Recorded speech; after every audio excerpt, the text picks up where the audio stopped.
guys, they finished me. Unconditional scholarship. This is the best thing that's ever happened to me. It wasn't. You don't need to come. I did maths, I think, for like 2-3 weeks.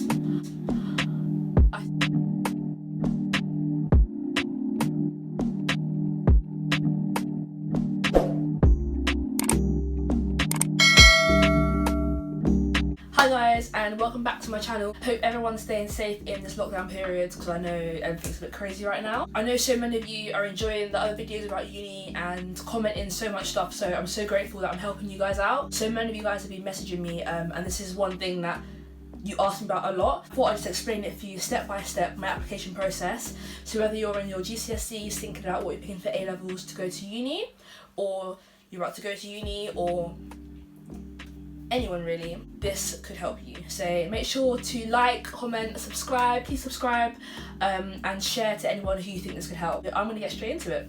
So the application process, you could say, basically you could say starts when you pick your A-levels. If you guys don't know, I'm currently studying architecture. This was always in the back of my mind, but I wasn't entirely sure. For my A-levels, I originally picked geography, art, because they're good for architecture, and then maths. I think there's a stereotype that architecture, you need to be good at maths. This is such a cliche and it's so not true. Obviously there are a bit technical bits in architecture, but on my course there's literally no maths. In addition to that, as long as you have good grades in any subject, you should be okay getting into any course. Like, some courses have requirements, but this one, you just need to get the AAA or whatever they want from you and you're good. So I did maths, I think, for like 2-3 weeks. I swear to you, it was the hardest thing of my life. So I felt really bad dropping out and saying, you know what, I can't do this. But ultimately, it was the best decision for me, because am I better off getting AAD or AAB or A in something that I actually enjoy, and do you know what I mean? So that was that. Did my A-levels, whatever, year 12 had gone. I came back after summer, I was going into year 12 in September, and I came back and my tutor was like, right, now's the time to start thinking about universities, applying, all of that good stuff. So I was like, cool.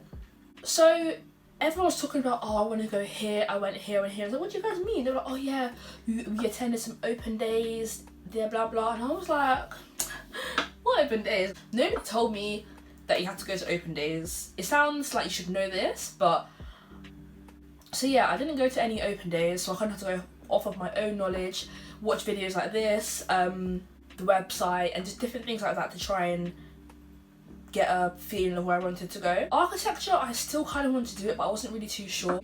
But I was like, is this really what I want to do? So I explored all of my options, and I saw UCL were offering a foundation course. And I was like, this is perfect for me. I can see if I want to do it, won't waste any money, it's only a year, I can get a job, get money together if I do want to go to uni after. It seemed perfect. So a few of my friends were going, and I was like, perfect, like, I'm just gonna call, get a spot, and go with them. So I called UCL, I remember, and I was like, hi, just inquiring about the UCL open day coming up, I'd like to attend. She was like, we're fully booked. And I was like, oh, I booked my train ticket already. I thought I'd booked it, but something went wrong. My friends are going, it's only one extra person, should be okay, shouldn't it? She was like, no, we are full, you cannot come again next year. That doesn't even make sense to come next year, because at that point I should be on that course. These were her words, I remember so clearly. You don't need to come, we're one of the best art schools in the world, so you should just apply. I was like, okay, thanks, bye. No way was I applying. Like, person you're putting on the phone, and that's how you want your school to come across? There's no way, there was no way. Forgot UCL, architecture is uni, not a foundation, cool. So then it came to writing my personal statement. I put it off for a while, and then when it did come to doing it, it was the worst thing ever, because I was also doing my mocks. There was just a lot going on basically. Ended up doing it, submitting my UCAS on literally I think the week of the UCAS deadline. For those of you who don't know, UCAS is who you will go through to submit to university. You'll go through with your teachers and if you're at school and whatever stuff, so don't stress about that too much. But basically, everything's done through there. You pick your options, you submit your personal statement, and it goes off. That's done for you. The universities I ended up picking, basically I wanted to have a range of some like top universities and then some a bit lower, just so if I didn't get the grades, I'd get in somewhere. So the ones that I applied for were the highest were University of Manchester and Loughborough, then Kingston, Birmingham City and Nottingham-Trent. So you can pick up to 5 options on UCAS, so those were the 5 that I picked. Within the next day, Nottingham-Trent will come at me. Unconditional, I was getting these emails, I was over the moon. I was so happy, like, oh my gosh, like, this is the best thing ever. But this is where you really have to think about why they want you. They're not one of the higher universities, and when they see someone with these high grades coming in, they're gonna snatch at you, offer you the high, like, unconditional, don't worry about grades you get, just come to our uni. Because they need places to fill and people who high grades. Because not many of these people with the higher grades are going to apply for these unis. So they came back quick. Also did Birmingham City. Unconditional scholarship if you get these grades. I was like, oh my gosh, this is the best thing that's ever happened to me. It wasn't. Loughborough came back to me saying like, they wanted me to come for an interview. So did Kingston, and then Manchester said they wanted an online portfolio. The first place I went to for my interview was Kingston. I remember I was so nervous. My dad and I went. I was like, I can't do this. Like, I was sweating. I was like, oh my god, I was so nervous. We got there.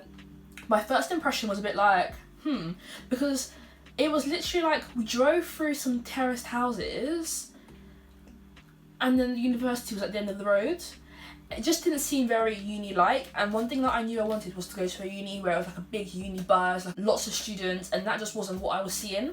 But when I actually went into Kingston, into the building, out of all the universities I went to, I will say they were literally one of the most welcoming. Everyone was so nice. The interview I had was really nice, and he was basically like, I showed them my portfolio. I think it came through that they did give me an offer. They said if I put them as my first choice, it would be unconditional. If I put them in my insurance, it would be conditional. So I was really happy with that. So the next university I went to was Birmingham City. Birmingham City, right. Dad and I drove up there. Really nice city itself. Yeah, really nice city itself. I was thinking, you know, I've been offered a scholarship here, like, this is where I'm gonna be. Like, my heart was so set on Birmingham City. And I went.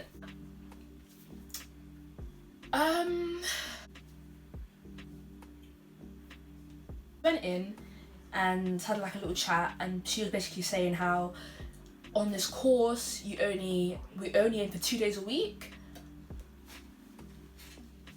And I looked at my dad looked at me, and we were like, what do you mean, like 2 days a week? Like, she said, yeah, we're only in for 2 days a week because we understand people need to work. And that just got me, like, for some people it's their reality, like, you need to work. But how can someone who's in uni 2 days a week be getting the same quality of education and the skills you're going to need for the industry when you're in 2 days a week compared to someone in 4 days a week?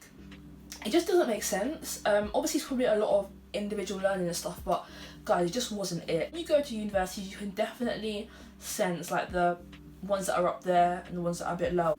Next interview was Loughborough. I say this one I was most nervous for. You could tell everyone was a serious candidate. Everyone was like, right, head in the game. The parents were like, when the people were like, oh, who studied architecture here? All the parents put their hands up. I was like, oh my god, like, this is intense. The interview went well. I bought my portfolio and I ended up getting a conditional offer from them, so I was really happy. So then the last uni was to come back to me, Manchester. It took so long. I just don't understand. To be fair, I applied really late, so I understand, but they came back so late to me. But when they came back, they were like, I need to submit a blog and a portfolio online. So I submitted my blog and my portfolio, basically asking about who's your favourite architect, why you want to study architecture, your favourite building, blah blah blah blah blah. So setting that off, they came back to me, got a conditional offer. I was so happy. And then there comes a date where you have to pick only 2. For me, the plan was pick one higher university and then one a bit lower, just in case I don't get my first one, I get my second one. Or how it works is you have your firm, so your firm choice, which you pick as your first one if you get the grades, and then if you don't get that one, you pick an insurance. It's good to note that if you pick an unconditional for first, you won't have an insurance choice, you're just going to go to your firm. For me, it was out of Loughborough and Manchester because they both required the same grades. I only wanted to pick one of them just in case I didn't get the grade and I wouldn't go to any university. Bear in mind you can go through clearing, but I just didn't want that stress on results day. So I picked Manchester. In there a while back with my brother. Everyone was out one day or whatever, and I was like, you know what, I'm gonna explore the city myself. So I took myself around Manchester, really liked it, and this was before even considering university. So I knew I liked it there. Big city, but it's not as busy as London, so I was like, perfect. So I picked Manchester, and then I put Kingston as my insurance. So I had a higher one and a lower one in case I didn't get the grades. Once everything was all submitted, basically I just had to focus on my A-levels now. A-levels were the most stressful, intense, I can't even explain to you, like, guys, they finished me. Like, I was emotionally, physically and mentally drained. After that, I was like, I don't even want to go to uni anymore. I just like, I can't, if this is what it's gonna be like, I literally can't do this. And I was like, I just wanna take a year out, get some money together for myself so I can save money for uni, because everyone tells me to save or else you're gonna be broke. I didn't feel in myself like I was ready to go, and I didn't want to rush into something as big as this. I told my parents, and they just say, do what you want to do, but they were only worried that I wouldn't, once I've stepped out of education, I wouldn't go back in, which is, I mean, it's fair enough. But basically what happens is on results day, if you get an offer, you can defer it for the next year. I could have deferred my offer if I wanted to go to the next year. So that was an option, but some people might not let you defer, and then you have to go through the whole process again, but you don't have the support of your school. You'd have to go back there and come back. So I was just like, you're right, like, I don't know. But I was like, you know what, I don't want to go. I'm going to save money, decided, whatever. My parents were so cool all summer until the night before results day. And I remember, sat down for dinner, had a nice dinner and whatever. My parents were like, yeah, you're going to uni. And I was like, what do you mean? I was like, all summer, I was telling them I'm not going to go, whatever. And they were like, yeah, you're going. The reason was good. They were like, a chance to do something, like, to further yourself, because you might not go back into it. And they knew me more than I knew myself, because realistically, I probably wasn't going to apply after. I was like, it's true. I'm just going to go for it. Cool. It was literally the night before results day. I remember I was so nervous. I went to uni, got my envelope, and I was like, oh my god. Because basically, to get into Manchester, I needed AAB. Then to Kingston, I think was ABB. So ABB, I think I knew I can get ABB, but it was geography where I was like, I don't know if I'm gonna get the A or the B, because I did exams and it was always close. I ended up getting A star in art, B in geography, and B in sociology. So I was like, oh, like kind of done it, because I got higher than predicted in art, but then I got the B in geography. So I was like, am I gonna get into Manchester? Because realistically, if I got into Kingston, like, I wasn't gonna go. I didn't want to go. My mind was set on Manchester at this point. But basically, you'll get a text or an email from the university via UCAS. So I didn't know if I got in or not. Even if you didn't get the grades, they can still let you in. So I was like, oh my god, like, nervous. Got the text, and I was like, congratulations, you went to Manchester. Guys, I was so happy. Like, I genuinely didn't think I was gonna get in. So I was like, I'm going to uni. Like, I'm actually gonna go. 4 weeks later, I literally applied for my accommodation within those 4 weeks, went to IKEA, got all my stuff I needed to do, and I was off. So yeah, that was basically my application process of how I got into university and the stages I went through. I know so many of you were asking about it, so I hope I delivered you the information you wanted. Feel free to message me like so many of you do anyway. It can be a very stressful time. Just know your girl's here for you. Good luck to everyone who's going to university. I really hope this video's helped. If you're starting GCSEs, if you're doing A-levels, don't know what to pick, giving you an insight into what you've got coming forward. What I would say is work hard in A-levels. Try and get good predicted grades from your teachers. You can try and push them to be like, oh, I'm gonna work really hard just to get your foot in the door to get to those interviews. I think that's really important to say as well. So yeah, hope you guys enjoyed this video. Make sure to like, subscribe, and I'll see you guys in the next video. Bye.